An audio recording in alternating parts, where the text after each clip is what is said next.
आपकी ज़ात है वो एक हिसार में, एक मदार में फंसी हुई है।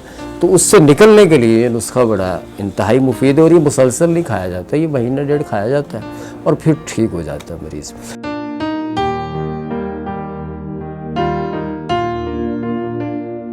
बिस्मिल्लाहिर्रहमानिर्रहीम, अस्सलाम वालेकुम व रहमतुल्लाह। मैं हूँ हकीम रज़ा इलाही और आप देख रहे हैं हकीम रज़ा इलाही यूट्यूब चैनल।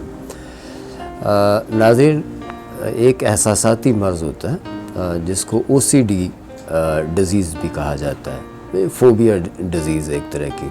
इसमें होता यूँ है कि बंदे को ये हर वक्त एक एहसास होता रहता है कि मुझे हाथ धोना है, वो हाथ धोता रहता है बार बार। अच्छा, बाज़ औक़ात लोग नहाते रहते हैं बार बार, हैं। अच्छा, कुंडी बाहर की लगाए हैं, फिर उसको बार बार चेक करके आके बिस्तर पे लेटे, फिर व्यायाम होने लगता है, पता नहीं लगाई थी कि नहीं लगाई, फिर चेक करके आना है। ये इस तरह के जो अमल है इसको हम OCD फ़ोबिया भी कहा जाता है, लेकिन हम इसे तिब में एहसासाती मर्ज़ कहते हैं। एक तो ये हो गया। दूसरा, इस मरीज़ में कॉन्फिडेंस लेवल जो होता है वो बहुत कम होता है, लो होता है उसका बहुत ज़्यादा। प्रेशर अपने ऊपर वो ज़्यादा लेता है। अगर उसको कहीं जाना हो, फ़र्ज़ करें कि उसने सुबह जाना है, चीज़ें सारी रेडी हैं, तय है, सब कुछ तय हो गया है वो, लेकिन फिर भी उसको बेसुकूनी रहनी है ना बार बार, सारी चीज़ें होने के बावजूद। अच्छा, एक ये कैफियत होती है। दूसरी ये कैफियत होगी कि अगर कहीं प्रोग्राम है तो प्रोग्राम की उसको ये पता है कि ये कार्ड आ चुका है, मैंने वहाँ जाना है, लेकिन वो वहाँ से कंफर्मेशन लेते रहते हैं, जी मैंने जाना है, अच्छा ये प्रोग्राम पक्का है, डन है।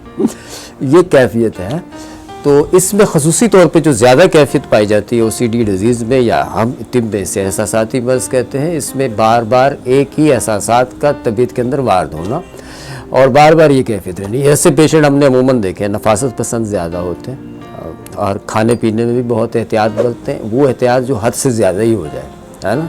अगर कहीं से कुछ खाना मिल जाए तो वो सोचने में पड़ जाते हैं, ये पता नहीं किस घी में बना हुआ है, मसाले पता नहीं कैसे बने हुए हैं। ये तशवीश और इस तफ्तीशी तौर पे ना इन लोगों में ये तशवीश पाई जाती है, ये तफ्तीशी तशवीश पाई जाती है ना, तफ्तीश करते रहते हैं। तो इसे हम तिब में एहसासाती मर्ज़ कहते हैं। एक तो ऐसे पेशेंट जो है उनमें नींद की कमी, कॉन्फिडेंस की कमी, कॉन्फिडेंस खुद पे भरोसा नहीं होता और प्रेशर लेना है ज़्यादा। अगर कहीं जाना है, कोई इंटरव्यू वगैरह है, तो फिर तो समझे कि जान के लाले पड़ गए।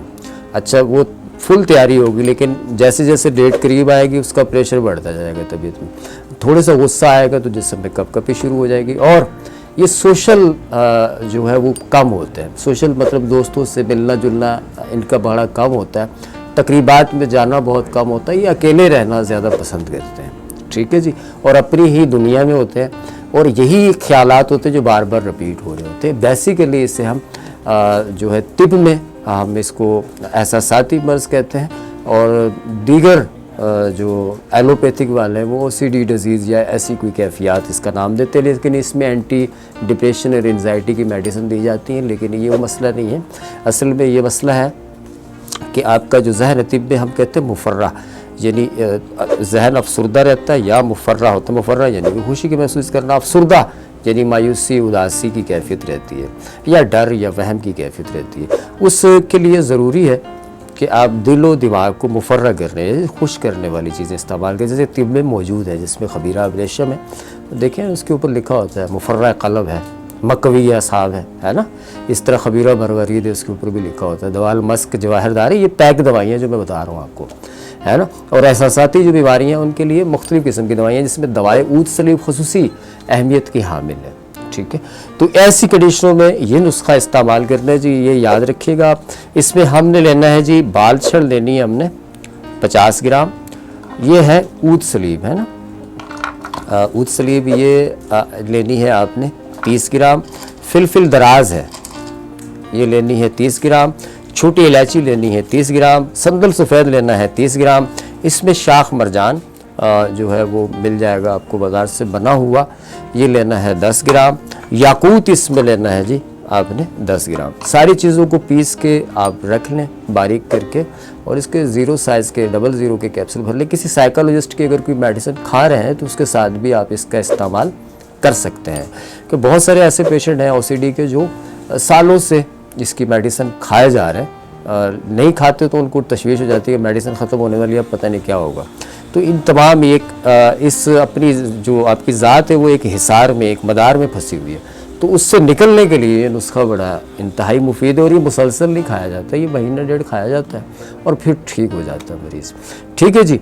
और चैनल अच्छा लगे तो सब्सक्राइब करिएगा, बेल आइकॉन के बटन को दबाइएगा, दुआओं में याद रखिएगा। और दूसरी बात ये कि नींद इससे पुरसकून आएगी, ठीक है ना। चक्कर आना, दिल की धड़कन का तेज़ होना, ऐसी अलामतें सारी की सारी ठीक हो जाएंगी। दुआओं में याद रखिएगा। चैनल अच्छा लगे तो सब्सक्राइब करिएगा, बेल आइकॉन के बटन को ज़रूर दबाइएगा। अल्लाह निगहबान।